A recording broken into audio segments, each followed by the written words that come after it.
This study on nearly 500,000 people has bad news for keto diet. Our diet can play a major role in our well-being and longevity. So it is no surprise that researchers are analyzing the eating habits of people around the world. Well, Dr. Steidelman recently released an expansive study about almost 500,000 people with their diets, and what it revealed is not good news for keto fans. What they discovered, and this should come as no surprise, is that regardless of whether you live or what your daily diet is like, banning entire food groups and thinking you can cheat your way into good health may work for a while, but it may also send you to your grave too soon. The popular ketogenic diet, which involves strictly limiting carbs to less than 20 grams per day, which is about a small apple at tops, focusing primarily on high-fat foods, is one of those restrictive diets that may have long-term negative consequences. Other low-carb weight loss diets in this category include paleo diet, Atkins diet, Dukan diet, and you name it.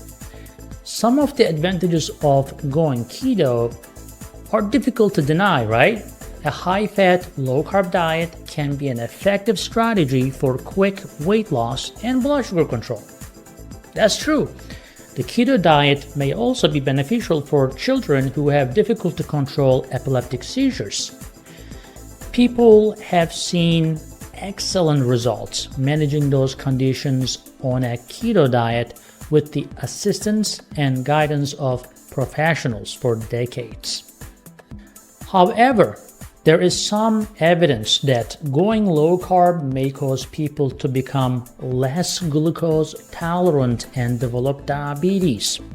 Meaning, if you let your body forget how to deal with carbs, your body will not know what to do when exposed to carbs again. Just like your muscles, you should not be working out hours and hours every day, but rather maybe 30 minutes a day or 1 to 2 hours every other day and so forth, so that your body knows how to deal with stress and be prepared. That is the whole point of working out, right? So if you never eat carbs, your pancreas will atrophy and your body will lose its glucose receptors to suck the glucose in when you're not exposed to any carb at all. Now, scientists have uncovered some beneficial dietary hints from this wide-reaching research. Fill your plate with plants to get important nutrients, including veggies, some grains, not too much, healthy fats, and legumes, as opposed to highly processed large amounts of meat and dairy products. That is the bottom line in this research.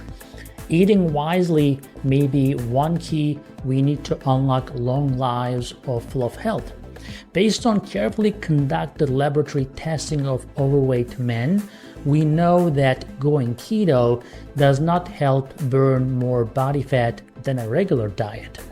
Instead, it forces people to drastically reduce their sugar intake. Remember, sugar is carbohydrate, the same thing, and it forces them to eliminate processed foods and junk food. Both of these are good habits for overall health and blood sugar levels, and they can help lower your risk of developing cancer. But doesn't mean that you should avoid all the good carbs. Just because you have to avoid carbs, that you cannot just pass on the good carbs that your body needs. However, eating a special high-fat, low-carb diet like taking aspirin should probably not be an everyday habit for otherwise healthy people, right? So some people need to take aspirin, but not everybody. It may be harmful for some people, right? So unless we are literally starving, our bodies aren't designed to run on fat. So some people claim the opposite, but normally our body is designed to run on glucose. That's why when you eat fat, your body converts that to glucose. The fat does not just get burned automatically. You have to have glucose levels maintained. If the glucose was not necessary, you wouldn't have to worry about something called blood sugar at all. So your blood sugar has to stay at a minimum of 70 to 90 to survive. So those people who say that the glucose is not essential is absolutely incorrect. Otherwise, when we draw your blood glucose would be zero if you didn't need it, right? But when you're on keto, your body still makes glucose. Finally, low-carb diets make it easy to overlook important nutrients such as magnesium, calcium, potassium, which can be abundant on less restrictive diets that include fresh, healthy carbs such as beans, bananas, and oats. More research indicates that people who consume whole foods, nutrient-dense foods, live the longest and have a lower risk of cancer. So more research was presented at the European Society of Cardiology recently, and the researchers who presented at that conference examined the self-reported eating habits of nearly 25,000 people in the United States and compared their findings to studies involving over that other study that we just talked about, the 500,000 people. They discovered that those who consumed a moderate amount of carbohydrates, moderate, okay, not too much, moderate amount of carbohydrates lived longer than either low carb or high carb eaters. So you don't want to be a no carb guy or full carb guy. You want to be like a moderate amount of healthy carb type of guy, okay? Their studies suggest that in the long run, low carb diets are associated with an increased risk of death from any cause.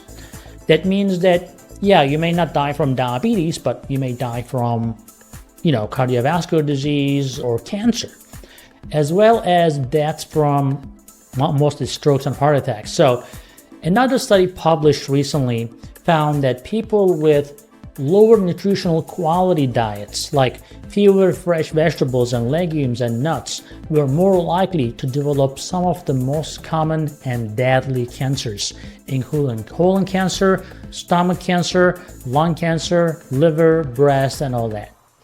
Essentially, we are learning that there are no shortcuts to healthy living, okay? Calculating the exact type of diet that leads to a long life can be difficult. Part of the problem is that, thankfully, we do not live our lives in highly controlled laboratory conditions, right?